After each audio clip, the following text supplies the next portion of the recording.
Our next speaker is Tom O'Clair, who currently works in the Office of Consumer Affairs at the New York State Office of Mental Health. However, his advocacy on behalf of individuals and families with mental illness is a very personal mission. Tom's son Timothy had a mental illness and because of medical insurance issues could not access the proper care that he needed. Without sufficient treatment, Timothy completed a suicide just a few weeks prior to his 13th birthday. In the aftermath of this tragedy, Tom O'Clair led the fight for new laws requiring medical insurance companies to provide equal or better mental health care insurance coverage.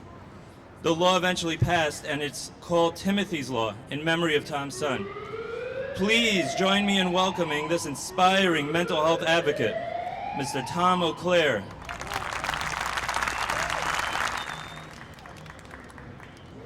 Thank you, Jacob. Thank you, Talk Therapy TV. This is a great day for this event, and I take my hat off, if I were wearing a hat, I take my hat off to him because behavioral health is such an important topic. We hear about so many physical issues and the attention that's brought to them when nobody really thinks about how important behavioral health is and how it affects physical health. If the body is not all healthy, then we're not able to live up to the potential. As Jacob had mentioned, I got involved in the behavioral and mental health movement through my own son. Timothy was the youngest of 3 children. He was probably the most active of the 3, and he was a class clown. He was the entertainment for the family. We used to say Timothy was his own 3-ring circus. Very much like the spotlight, very flexible. He could do voices and faces. He was, Jim Carrey was his idol, and rightfully so, because Timothy really emulated a lot of Jim Carrey. He had started out as what most people would call normal in this life. He was the largest of my 3 sons when he was born. His birth was probably more difficult than his older brothers, but he came into the world fighting and screaming and ready to give it all he had.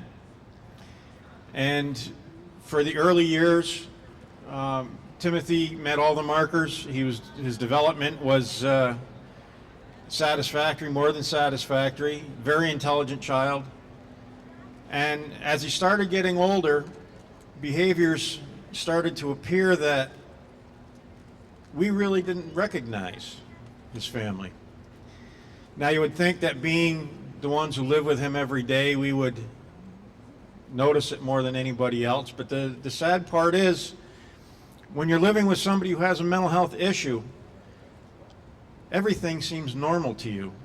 You don't see their interactions when they're out and about in public. With a child especially, it seems normal and developmental, so you don't really notice when something isn't quite right, which was the case in our family. It was the school that Timothy attended who actually brought to our attention some of the issues Timothy had been displaying in school. His disruption for class by clowning around and being his goofy self. But he also had started having some issues in just being able to sit still and behave as expected. And then when I say as expected, I should clarify that with as the rest of his classmates, his peers. Around the time of the Columbine incident out in Colorado, when all schools were on high alert, and most schools were in lockdown during the day, and in fact continue to do so today, anything that was suspicious would bring in the administration and so forth. One day, Timothy, for no known reason other than I guess he had thought he was being goofy, pushed back one of the ceiling tiles in the bathroom and climbed up into the suspended ceiling. This really put the school on alert, and in fact, they closed down that particular part of the classroom until the janitorial staff could come in and get up in the attic or up in that space, make sure there's nothing up there that shouldn't be. But it was that combined with other behaviors that Timothy had displayed that the school had to call Timothy's mom and I in. And one thing that we hadn't really noticed or put two and two together, Timothy had started having anxiety about going to school too. And it had gotten to the point where we would have to physically load him in the family van and drive him to school and escort him into school. Once he was in school, he was fine. But the anxiety of going to school sometimes wouldn't even let him get out of bed. So we went in and met with the school. They had brought their concerns to our attention, and hearing it from their perspective, we too were very concerned. Sometimes it takes the vision of an outside entity to help clarify what's really going on. So we made an appointment with Timothy's pediatrician, described to him what had been going on in school, what we had noticed, and some of the things that we had kind of jumped out at us in hindsight. And his pediatrician also showed concern, so he connected us with a psychological group. Now at this time I was working for the New York State Thruway Authority. I had what I had believed to be one of the best insurance policies available to us. That was up until we needed the mental health care. And we discovered that for mental health care, the coverage only took care of 20 outpatient visits every calendar year, and 30 inpatient days if he had to be hospitalized. After that, there's nothing available unless deemed medically necessary. Well, insurance companies were very good at saying, well, no, that's not medically necessary. We don't see it. Your doctor may say so, but our doctors don't think it is. We went for 4.5 years of this regulated insured coverage for Timothy. There are some years where we needed more coverage, but we didn't have it. So we had to decide what's more important, paying the doctor or maybe vacation or maybe groceries, or what can we do without so that we can get the coverage that we need, or we get the care for Timothy that we need. As time got on, things got worse. Timothy had then become a middle schooler. One day, he had, in a rage, choked himself to the point of unconsciousness in class. We don't know why he was so angry.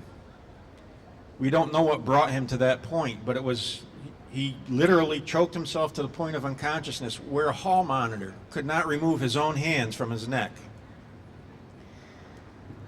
This led to Timothy's hospitalization. And again, that 30 days inpatient popped right up in our face. So after 30 days, the insurance companies say, they're magically cured, they can go home. But the problem was they weren't magically cured. For mental health issues, in most cases, there is no cure. There is treatment, there is recovery. Recovery is ongoing, it's the rest of your life. There is help. But unless that help is made available, unless it's made affordable, too often people go without treatment. They go without the help they need to live a normal life, or what most would deem normal. So with Timothy being hospitalized and the insurance company saying, okay, he's good, he can go home. Well, we had already used up our 20 visits for that calendar year as well. So there was no availability of aftercare, a continuity of care to keep Timothy well. It had gotten to the point where Timothy's condition had progressed to where it was so difficult for him to deal with his symptoms. He had become very physical with his brothers, with his mother. His mother used to have to sit on the floor and wrap her arms and legs around him to restrain him until he was able to get control of his own faculties. I got called home from work one day because Timothy was beyond anybody else's control. And I thought, well, okay, I can do this. I can control him. Look at the size of me, okay? Timothy was 12 years old. I had a rude awakening. I had not seen as much as Timothy's mother had seen, as much as his siblings had seen. So what I had, and it often happens in families, when one parent is busy working and the other parent is with the child most of the time, the parent who's working and doesn't see the behavior kind of poo-poos it. It can't be as bad as you're saying. You know, you just need to be harder. You got to be tougher. I went home that day, and there was Timothy's mother on the floor, sobbing, trying to hold an out-of-control Timothy. So I said, I got this. I picked him up, and I trapped his arms in his hands, and I held him for all I could. Without, I didn't want to hold him too hard because I was afraid I'd break a bone. That's where my rude awakening came from, because Timothy squirmed out of that, and he drew blood on me. And that was just a slap in the face to wake me up. That was what I needed to realize that there was a lot more going on here than I had realized, or I had previously thought. It was at that point that I realized that I couldn't protect my own son. I couldn't protect my family from my son who was out of control, because we haven't been able to get the care we need to find a proper diagnosis, to find a proper path of treatment, to get him the help that he deserved and that he needed. We're talking about a 12-year-old boy. 12 years old, that's the best time in life. We're not a teen yet, so we're not getting into all the teen issues. We're still a little kid. We can enjoy playing in the sandbox or climbing trees and so forth. And that was one of the things Timothy loved to do, was climb trees. We had to put a stop to that one day when he went up his favorite tree with a rope, tied it off, and threatened to jump. His brother had to go up the tree to get him down before he slipped. So realizing that I couldn't guarantee my family's safety or Timothy's safety, his mother and I made one of the hardest decisions we've ever had to make in our life. We had had social services involved up to this point because Timothy had leveled charges of abuse in effort to not have to come home. Those charges were unfounded, and social services had done a thorough investigation. I opened my home up to them because I had nothing to hide. They'd done their interviews with the school and realized that everything that was going on. So I said, well, what do we do? Where do we go from here? We have no more care. We can't afford to pay out of pocket every time we've got to take Timothy to the doctor or to the hospital. What options do we have? At that time, the only option available was to give up custody. Timothy's hospitalization led to family court, where his mother and I had to tell the judge why we can't let this little boy come back into our house. We're so afraid for his well-being, we cannot take care of him and guarantee his well-being as any parent should be able to do for their child. We need you to remove this child from our home. And it happens every day. It still happens every day. One thing people don't realize is the child has the right, the child advocate, the child has the right to an advocate in court and also has the right to be in court. Can you imagine a child in court listening to their parent telling the judge how bad their behavior is? Please take them out of our home. How can that be helpful to the child's well-being or recovery? The judge agreed that something drastic needed to be done. She turned custody over to Schenectady County, where I live. It was what they call a shared custody situation, where Timothy's mother and I shared custody with the county, but Timothy was in presence of the county. He went to live in a children's home. So he went from this choking incident at school into a hospitalization, out of the home into a children's home. As you can well imagine, Timothy didn't have a lot to say to anybody for a while after that. He started learning how to live in the foster care system. He left program, as often happens. Leaving program's a nice way of saying he ran away. They found him about 6-7 hours later and coaxed him back. He didn't have to go back if he didn't want, but they would have had to find some other place for him. So they coaxed him back into this children's home, into the program. And something funny, kind of, well, odd started happening after that. Timothy started to improve. His condition was getting better. His behaviors were getting better. Wow, what happened? In fact, he had improved so much over the course of 7 months that right around his mother's birthday, January 30th, 2001,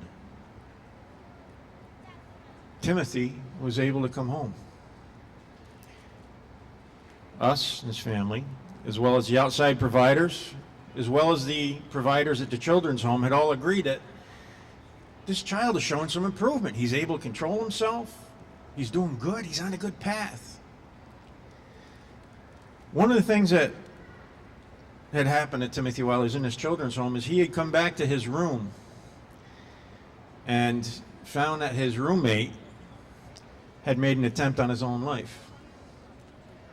Timothy had actually grabbed his child and lifted him up while staff were able to come in and dismantle the device he was using. And I need to be delicate here because there are young ears. And we thought that that was what really made the difference with Timothy. That scared the daylights out of him because we had heard so often and for so long, I don't want to be here. I hate my life. Why can't God just take me? And again, I'm keeping this kind. You know how hard that is for a parent to hear? That you cannot make your own child happy. You can't provide for your child well enough so that they get a little bit of joy out of life. So when he had started showing his improvements after this incident with his roommate, we really felt we were on the right path. So again, Timothy came home on his mother's birthday, January 30th, 2001. Best birthday present any mom could get. We were back to a regular family again. We saw a little boy that we hadn't seen in 4 years. Well-behaved, polite, helpful. He was still his own little, goofy self, and he still did Jim Carrey faces and voices, but that was Timothy. It was like we hadn't seen this child in so long. We went from a child who we would have to restrain in the mall. I had to actually take my belt off one day and bind his hands behind him because he wouldn't stay in a seatbelt so we could drive home, to this angel child again. Well, that lasted about 3 weeks. And Timothy had started, again, a very rapid downward spiral. And most anybody who you talk to who deals with a loved one with a mental health issue or with a mental health issue themselves will tell you that's just what it feels like. A downward spiral. You're spinning out of control, like you're being pulled into this vortex. Something that you have no strength to fight because the force is just so great. And that's what happened with Timothy. At the end of his 6th week at home, just 7 weeks before his 13th birthday, he took his own life in our home. He and I had an argument that night. I had confined him to his room until he was ready to take his medications, which, again, anybody who has to deal with a loved one who has a mental health issue will very often hear, well, I don't want to take those pills, they don't do me any good anyway. When in fact they do a lot more good than that person may realize. I was at work about 20 minutes. My oldest son called me up and said, Dad, you got to get home now. What normally is a 15-minute ride, I did in 5.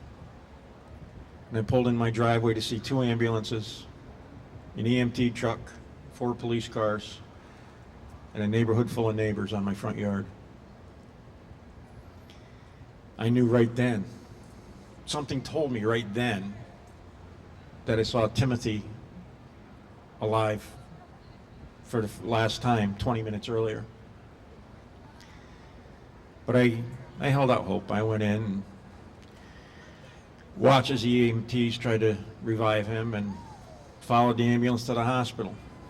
And in the ER, they continued to try and revive him. And probably 15, 20 minutes after that is when the doctor came out and said, I'm sorry, I've done everything I can. My heart broke.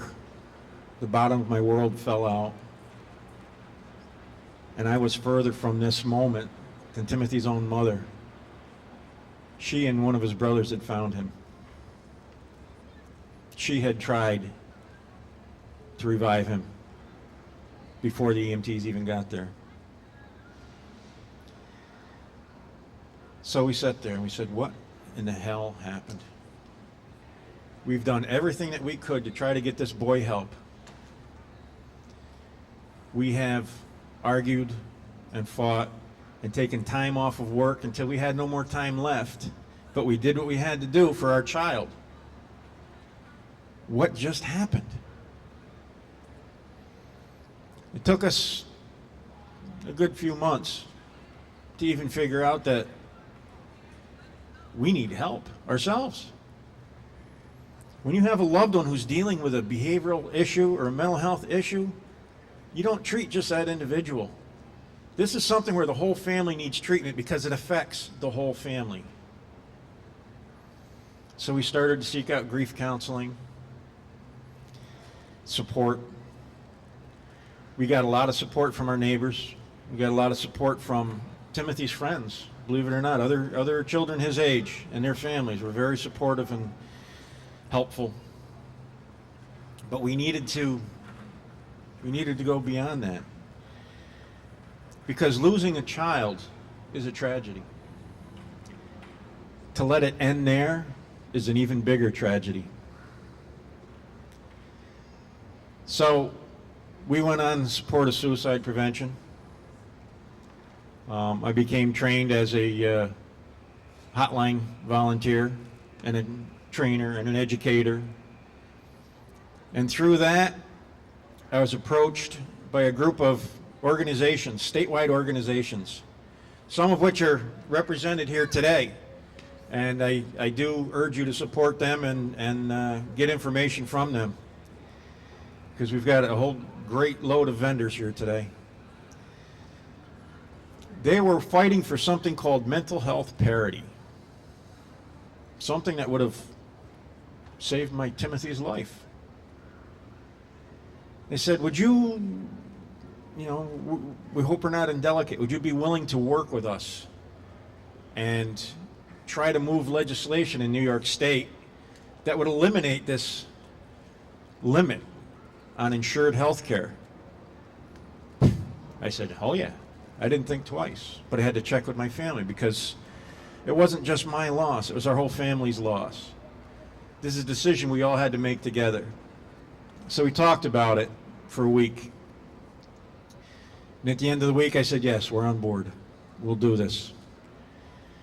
That organization lovingly called it Timothy's Law, or Timothy's Law Campaign, because we felt with a little bit of TLC, more people would be able to live. With a little bit more care available, people wouldn't have to suffer as much, or at all. So for 5 years, we fought with New York State Legislature. We fought with the insurance industry, the strongest lobby in this nation. trying to get some changes made to New York State insurance law. What we wound up with was Timothy's Law. It had started out being Timothy's Bill, but now it's Timothy's Law. Thank you. And what Timothy's Law says is that nobody should be discriminated against because they have a mental illness or a behavioral disorder. Timothy's Law gives children, basically, and this is the layman's terms here, will give children care for any behavioral disorder or mental health disorder that they suffer from. Insured care, provided that their parents' insurance covers mental health. It also says that any insurance company that does have mental health coverage has to follow these rules. It also has a list of what the insurance industry referred to as biologically based mental illnesses. That's a fancy way for saying we want to put some limits in here. And in order to get something on the books, we came to the table and we negotiated. But these biologically based covers some 15 to 20 different diagnoses, the better known, most major diagnoses that so many people suffer from. And instead of having that 20 days outpatient and 30 days hospitalization coverage as the top limit, you can't go further than that. What was the ceiling is now the floor. Now they have to offer at least 20 and 30. And now your physician can say, this is medically necessary. We need more coverage. Now it may have to get negotiated every 5 days.